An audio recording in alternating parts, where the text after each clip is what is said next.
Hello, and welcome back for another episode of Gregtech 6. Last episode we made some fortune, get some horse, and then got frustrated with this thingy behind me. But now it's fixed. So let's go. Since I did not have time to explain it last time, let's do this time. This is a easy coats setup to automate the smelting of bronze in this case here. Have here a simple burning box with the shutdown system, and here we have a thermometer sensor. That's to say, when get this hot, send a signal, and the piston gonna stop the burning box. On the side here we have a thermometer with this amount of temperature for the alloy of bronze, and it's negative, so it means that it is sending headstone signal to this mode here. And this mode here is set to auto input when there is no headstone. So when we got Penoki heat to do the alloy, the headstone is gonna stop it and gonna extract. On the other side we have a little lightweight meter that is very easy to make. Just use a pressure plate and their wires, of course. That's said to be when it's lower than 1 gram, gonna send the headstone signal right here. That's going to burn off this torch here, and gonna activate this one tickle signal into these wires here that are attached to this headstone torches that is stopping those 2 hoppers from delivering the material inside. And this will, all of this is gonna make it just a single piece of bronze. So let's give it a go.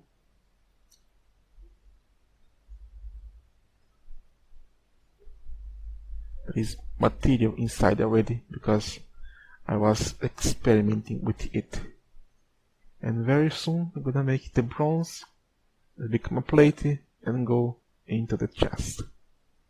Let's just wait a little bit with me. Please don't leave me. I promise this will be interesting. While but there's a little bit of place, isn't? Most people try to smelt the maximum amount at once, while me is doing it a piece at a time. Why? Well, why not? Why everything must be massive and a tons of time? Sometimes having one that goes one by one but into a constant flow is something nice.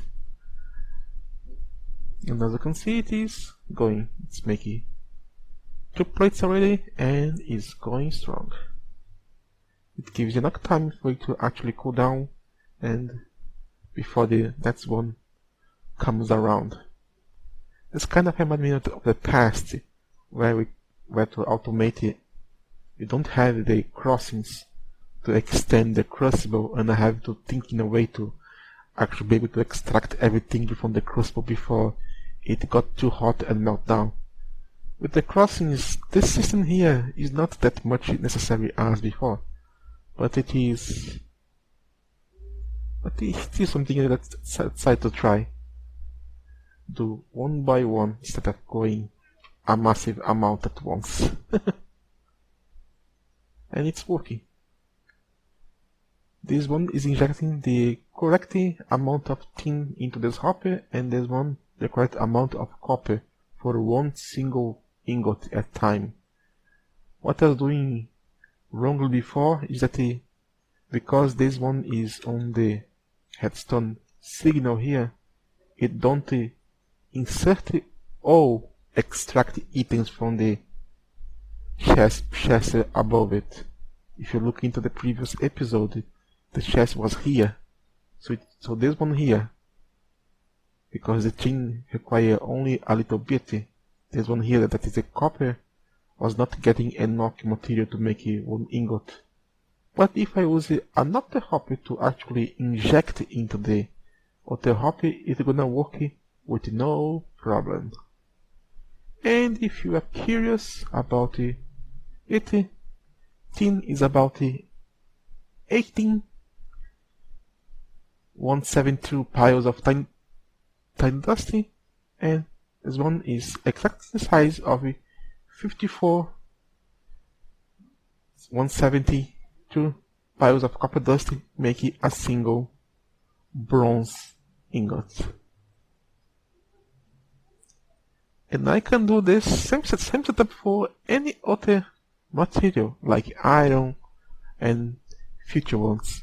It's still, because it requires air to work, it seems not to be possible to do this because it takes time for it to become steel. So it's still gonna be the only one that I actually have to make it into a punch. Anyway, we are talking here, the bronze is being made. It is very nice, in my opinion, to see this working as it should be. Of course, this only work for plates and ingots. If you want to make rods or gears, then you have to do the normal way, I guess. But this is an alloy making, so making another crucible for just making those special parts is not that difficult. So what do you think? I like it. That's not complete. This is just part of it. Later on I have to put a dust funnel here to make the 171s and actually have a huge storage below, not a simple chassis that's going to get empty very soon. And I also need to have some item detector into the hopper, so when there is lower than the minimum amount to make the alloy from any of the two, you should turn off the system, or at least block the new trace of eating, so it will shut off later on its own. And here we also have a hopper that is feeding tiny piles of charcoal dust into the burning box. And because this one is using the space here and sometimes with the headstone, we have another one placing the tiny piles inside of it. It's simple, but it is efficient and somewhat safe. This is very hard to go wrong and blow up or smelting or melt down. And it is done. It is here. I made all this bronze while I was working on there, because it got below the minimum amount to actually make it bronze. So I can actually change it to make iron with it. Just need to reconfigure this thing here. So let's turn this into an iron making one. On both sides we're gonna have heavy charcoal dust here to be inserted here to the side, tiny piles of magnetite. Very good, very good. First things first, I'll into the side. If I want to make just iron, I don't need this one here actually, because magnetite can't get poured down before becoming iron, I believe. I don't think that is the molten form of it. There is no molten form, so it cannot be made into a plate of magnetite. I don't need this. However, maybe it's better for me to try to make iron, make the rogue iron directly. It just requires a little bit more temperature, and most of the time it is interchangeable with the recipes that require iron. So I can actually use like here, that's when I can use. Oh, this is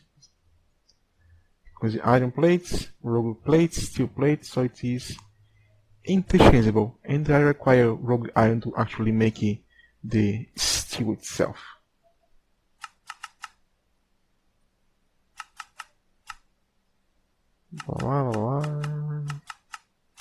is it? Here. It's air. Consumed to the hospital making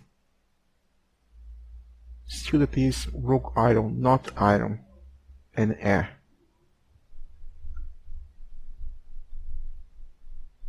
So this also helped me make it steel later on, because probably saw that this has the problem that I don't have any face to actually use the engine to inject the items into the crucible, the air into the crucible, so I'll have to take something off. And that is dangerous. Or not. There's a simple way to maybe resolve that. Now here we have charcoal. How many I need to insert? Well, the question is actually very simple. Let's put it to just one piece. Because as you remember, we need 3 to every 7 pieces of magnetite. Since we're gonna break into 1, it's going to require only 1. And while that, for the stack of magnetite, it is about the stack of 21 tiny piles. Now the temperature, as I saw before, I'm going to make it rogue iron, that is about that point. So let's just crank this to this amount here. And you, my friend, is going to stop here. Not much leverage, but this is dangerous. We really need to actually check everything. Now let's connect what I disconnected before.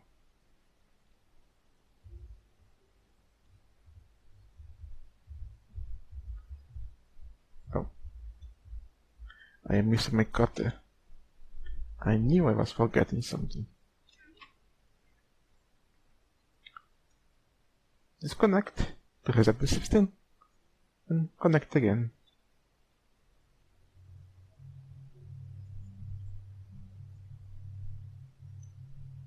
I have not arranged it correctly.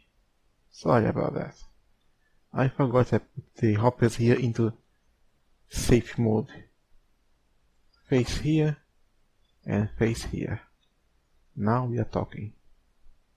We're gonna break. Connect. Single pulse. And it's there. Now all I have to do is to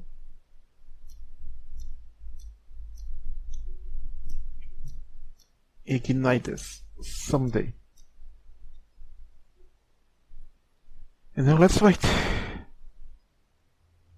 Just a reminder that to make this thingy here emit the exact size, you need to actually do the monkey wrench with the hopper, or you're gonna be divisibles.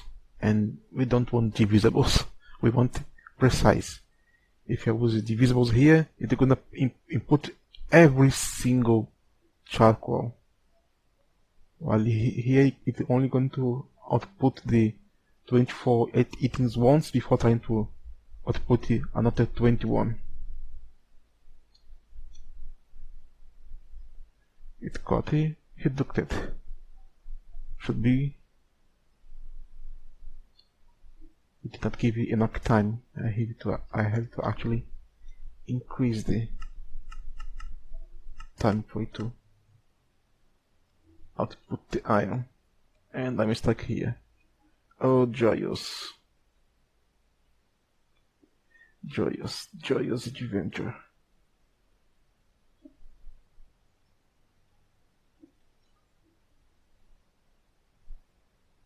At least did not melt down. Become iron. Still iron. It's not getting enough heat.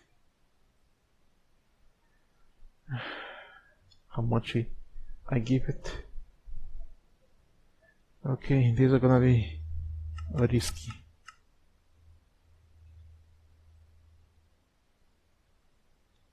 You have set it correctly, ain't you?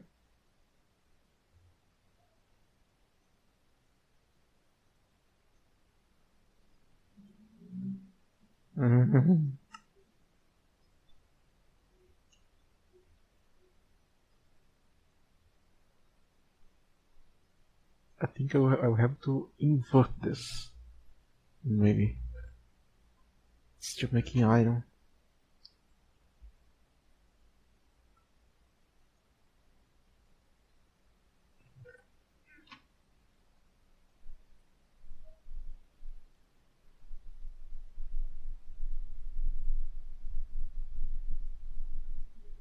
Why is not becoming rogue iron?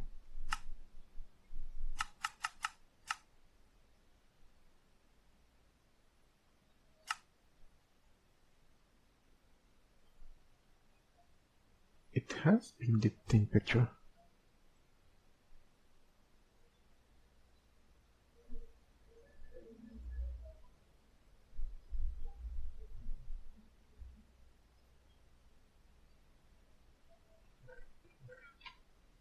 Yeah, I'm gonna change this. I lost my block.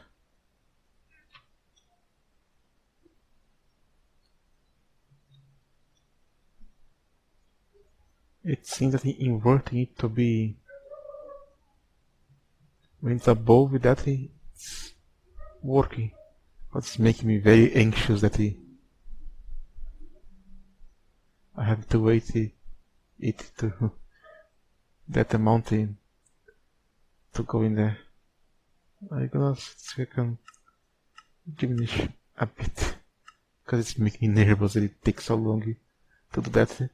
This is so close for the thing to melt down and I cannot measure the temperature on my own. But now it is making rogue iron. Got diminish. Become iron.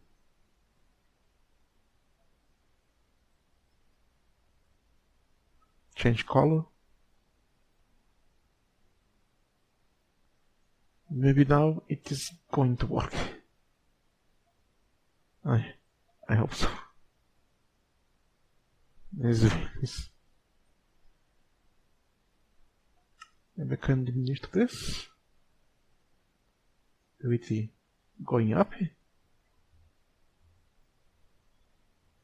Let us see. Got head click. Iron.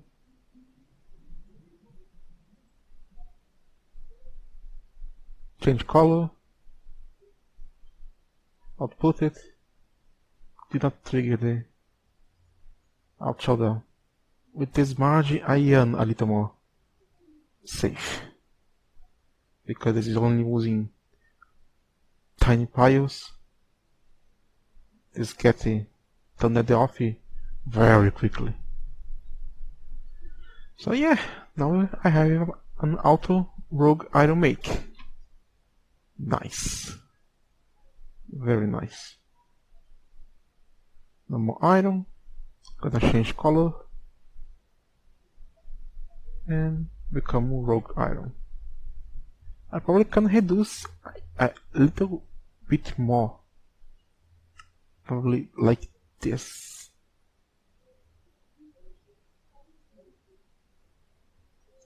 Maybe 2. Let's just see. Probably it's gonna be one of the most boring episodes for you because it's only me working with my alloy making. Let's see, change color. Change color. Hands go out. Yeah, it's fine. Yeah. It's so good when something you try to invent work out. Anyway, this is Ingot. Thanks so much for watching this.